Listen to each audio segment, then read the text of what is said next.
Y'all know what's going on. It's time for another episode of Doing Time with Joe. I'm your host, Joe Baker, and welcome to the show, y'all. Now check this out. Ron has learned to file his own motions, and he learns through the process that he's locked in. Certain things that he cannot bring up that might prove his situation. It might prove that it was self-defense, right?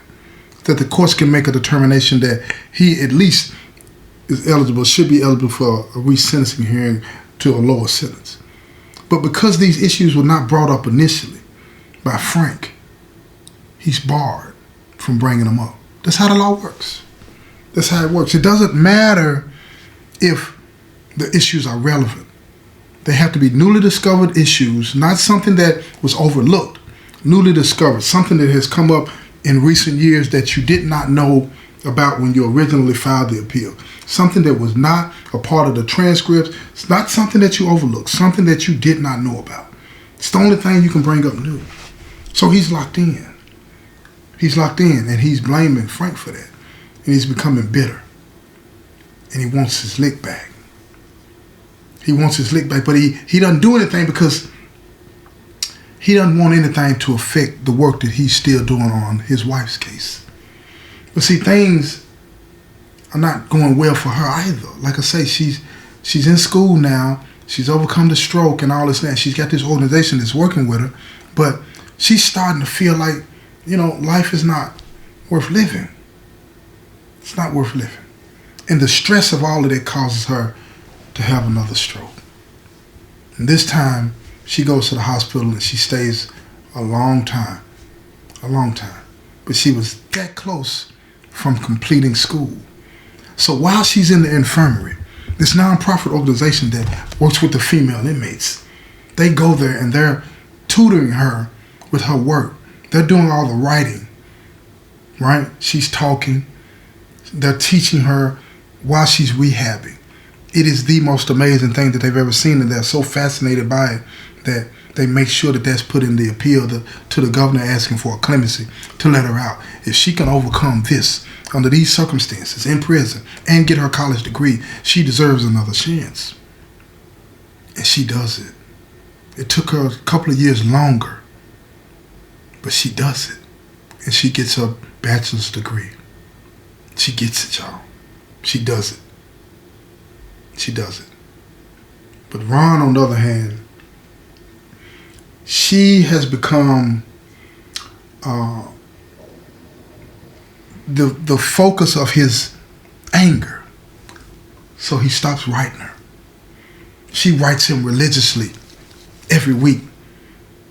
She's not getting a response from him, though. He's angry. He's mad. And he started to express to a lot of the guys that he kicks it with that if it wasn't for her, I wouldn't be here. See, the time is getting to him. The anger is starting to come out. And when he does write her back, he tells her that he hates her and that he wishes that he'd never met her and all of these different types of things. And she understands his anger. She's happy, in fact, that he's finally letting it out. She knows that out of all these years, he's been blaming her. She knows this. But he's never really let it out. Been letting it build up. So she doesn't take it as bad as she would have otherwise. It hurt her. But she accepted it for what it was. It was true that she did those things, but she never intended for this to happen. But a lot of times we do things that we don't intend for it to turn out a certain way, and it does, and it doesn't make it any better because we didn't intend for it to turn out that way. It doesn't make it any better. It doesn't make it any better at all. But she's looking forward to going home, and she tells him that the parole board has recommended to the governor that she be released. That she go off for parole early and be released. And lo and behold, during the holiday season, the governor signs it. They released the list on TV, and he sees her name on the petition, on the release papers, and he's amazed, and he sits down and he writes her a letter real quick, and he tells her how happy he is for her and all this and that. And when she gets the letter, she's overjoyed, but she feels guilty because she's getting out and he's not. So she writes him back and she tells him It's me and you. It's me and you. I'm not going anywhere. I'm there for you. I'm going to get a job. I'm going to send you money. I'm going to do all of these types of things. And she gets out. And the day she gets out, the news media was there, and he sees it on TV like everybody else, and he's excited. He's excited. But he's angry too. He's angry at the system. He's angry at her. He's angry at himself. He's angry because nobody's listening to him. He didn't intend to do what he did. And then the guy lied about the truth of it. If he lied about that, why would they believe anything else that he said? These are the technicalities that he wants to bring up, but he can't. This man is lying about the circumstance that he was having an affair with his wife. Why doesn't that matter, he said? Because even if you are having an affair, someone's having an affair with your wife or girlfriend, boyfriend, whatever, don't give you the right to shoot them. It just gives you grounds for divorce. Just saying. Just saying. So she goes home, and now her next option, her next move is to get on this visitation list so she can visit him. She goes to that and she's denied. So she writes the nonprofit organization that helped her get out, and they talk to the governor for it, and the governor arranges for her to get on his visitation list so she can see him. And they do it. And he goes to visit, and he's happy. He goes to visit and he sees her and he talks to her, and then everything is working out just fine. And she starts to talk about what she wants to do when he gets out and make plans and all of these things. You know, positive talk. You know, down the road, couple talk, relationship talk, what they're going to eat when he gets home, travel, and how they're going to live and where they're going to live. And he don't want to hear none of that. He don't want to hear none. He's angry about that. Don't talk to me about that. I don't want to hear that. I don't know if I'm going to get out of here. And he starts talking this gloom and doom, and it makes her feel some kind of way as if he don't want to be with her. And she says, don't you want to be with me? And they're in the visitation, and he's staring at her, and the words can't come out of his mouth. He can't tell her no, and he can't tell her yes. Tear rolls down her face, and she says, I understand. And she looks at him, she says, do you want me to come back? And he couldn't get the words out of his mouth, but he nodded yes. And she understood the tremendous weight, the tremendous hurt that he was going through, but it was hurting her too. All of this was hurting her too.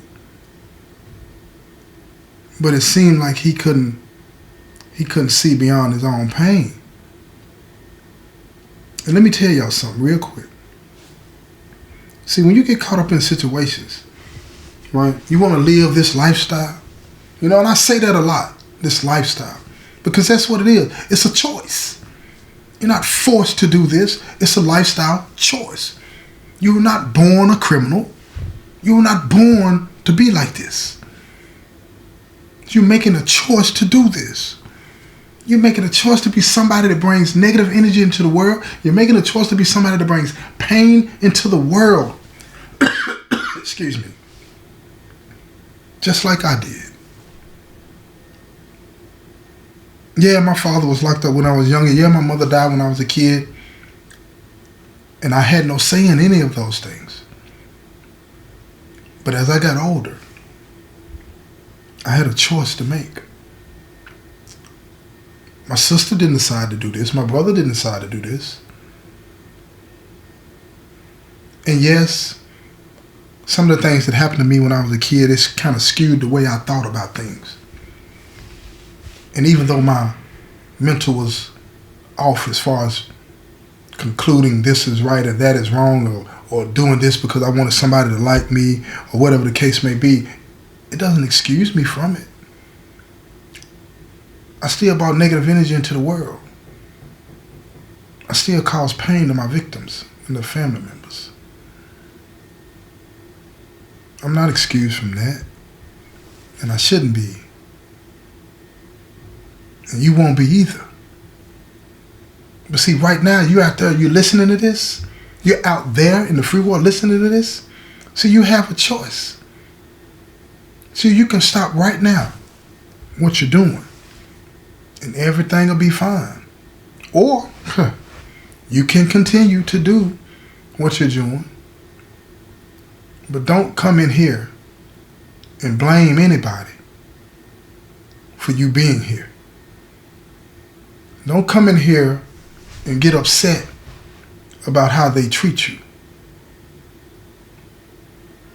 because you have no standing. As they say in court, you got to have standing to bring a petition to sue somebody. You have no standing, meaning you have no just cause, no just reason to be in it, complaining about what happens to you. You don't. Because right now, if you're listening to this, you're listening to me tell you that you have a choice. You have an option. You have an option. So when he gets back to the unit, he thinks about her. And he goes to talk to a friend of his. And his friend listens to him, and he understands the full situation because he's been hearing it for years. Back and forth, up and down, the mood swings about how he feels, how he doesn't feel, how he blames her, how he blames himself, all of the different scenarios. He understands the fullness of the story, and he listens to his friend. Ron is pouring his heart out to him. Excuse me. And when Ron finishes telling the story, he tells me, he said, look, you can continue to blame her, or you can take all of that energy and figure out a way to get out of here.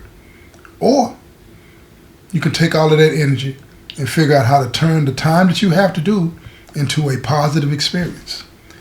I don't know what's wrong with my voice, y'all. Ron looks at him like he's crazy or something, you know? Say, man, I don't want to hear none of that, man. I want to go home. I shouldn't be here. So his friend gets a little aggressive with him. He tells me, he said, look, I don't care what she did. Excuse me. I don't care what she did. I don't care who she was cheating with. You ain't have no right to shoot dude. I don't care if he lied in court. I don't care about none of that. You didn't have the right to shoot him. If you don't shoot him, you don't be here. Ron walked away from his friend, man. Walked away from him. A couple of weeks go by. He's getting on the phone. He's calling, you know what I'm saying, his wife. He's still talking to her. He's angry. He's yelling at her. But he doesn't even speak to his friend. And his friend doesn't try to approach him either.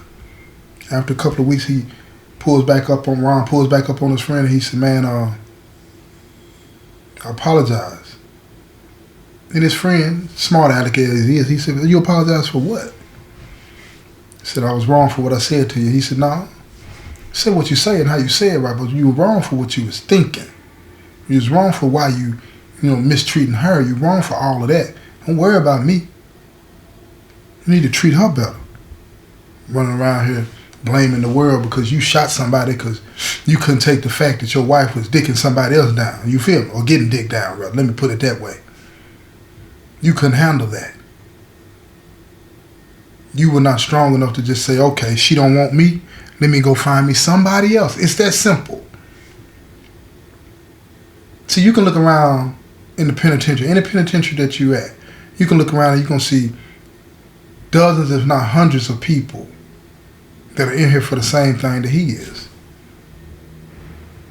And what do I mean by that? You're going to run into people in here that are in here because they don't want to accept their role in the situation. See, his role in the situation before he pulled out that gun and pulled that trigger was that he was making a choice to let that get under his skin. Don't get me wrong, I'm not a robot. I'm not pretending to be one. But what I do understand about life is this. Even if somebody does me wrong, I still got a choice to make. And all this stuff that, you see on TV or you learn from somebody in the streets or in prison about how you should take care of your business. If you don't take care of your business this way, you're a sucker and all this and that. Well, tell them to show and prove. Because if they haven't done it, then why are they telling you that? Man, if this happened to me, this is what I would do. Well, has this ever happened to you? And then they say no. And I said, why am I listening to you then? This has never happened to you. Never. You're telling me what you would do in a situation that has never happened. Why are we listening to that? And then we listen to the ones that have done something that are right there next to us in the penitentiary. It's what I did, and I'm proud of it. Well, then be proud of doing the time and stop complaining. Or we're looking at TV and watching some stupid scene play out where they go out and do something negative and everybody goes down. Why? Why? So Ron finally calls his wife and he tells her, he says, I want you to keep coming to visit me. He said, but you're going to have to be patient with me. Be patient with me. And she starts crying because she hears something different in him. And he tells her, don't cry. He said, yeah, you made a bad decision. But I made one even worse than what you did. You made a decision to step outside of our relationship. And I made a decision to take somebody's life, and I'm glad that it didn't happen that way. But it's not because I wasn't trying. What I did was 10 times worse than what you did. 10 times worse. And she continued to say over and over and over and over, I'm sorry, I'm sorry. And he told her, I'm sorry too. He said, I should have just walked away from the relationship. She went silent because she knew that if she would have been courageous enough to tell him how she was feeling and how she felt neglected or how she felt lonely or how whatever, this probably wouldn't have happened. So whoever is listening to this, think about whatever you're doing now. If you're in a situation where you're doing something that's not trustworthy, something that you wouldn't want done to you, right? Something that will cause the person that you say you care about, the person that you're in a relationship with, if you know, if they were doing the same thing that you're doing and it would hurt you, stop. Or walk away from the relationship. Because it could end in a way that causes you and them years and years of pain and suffering and hurt. Remember that. This has been another episode of Doing Time with Joe. I'm your host, Joe Baker, and I say peace, y'all. I'm getting